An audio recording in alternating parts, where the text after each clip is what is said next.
WNBC4 presents Positively Black. They've been friends and neighbors in Hollis for decades. Their brotherhood, born from the battle they shared against two of the great evils of the 20th century. That's our insignia, the Black Panther. William McBurney and Preston McNeil are among the last surviving members of the Army's 761st Tank Battalion, the first all-black tank battalion, created at a time when the U.S. Army was segregated and many considered black soldiers inferior to whites. They said that blacks couldn't fight in armor because they wasn't smart enough. Those doubts and prejudices dogged the two from the moment they enlisted to help defend their country. It hit native New Yorker McBurney for the first time during basic training in the segregated South. When you go there, you see a sign, white only, colored only, and different water fountains. It was hard. It was a shock to see it. It wouldn't be his last brush with racism. While white tank units went into combat after just months of training, the 761st was held back for 2 years. And even after joining the fight in 1944 with General George Patton's Third Army, members of the 761st found themselves fighting two wars, one against the Germans, the other against their white comrades.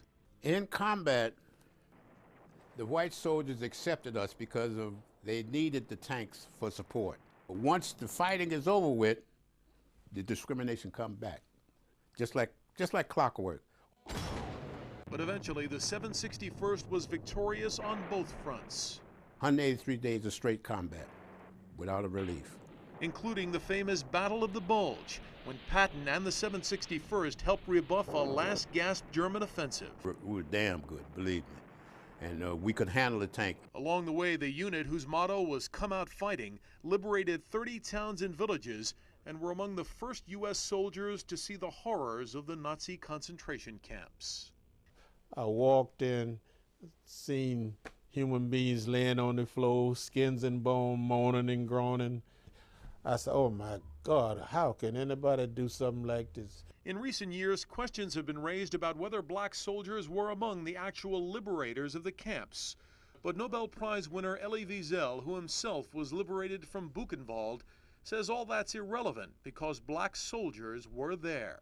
I remember their tears, their astonishment, their pain. They were the first free men who came to see hell. Honors and recognition have been slow to come to the 761st, but this Memorial Day, the oft-forgotten heroes were honored with the dedication of this memorial to black soldiers at Eisenhower Park. We were just soldiers, that's all. We did our duty. I'm glad the world knows now that this did happen. Greg Cergol, News Channel 4. This has been a public affairs presentation of NBC4. Positively Black.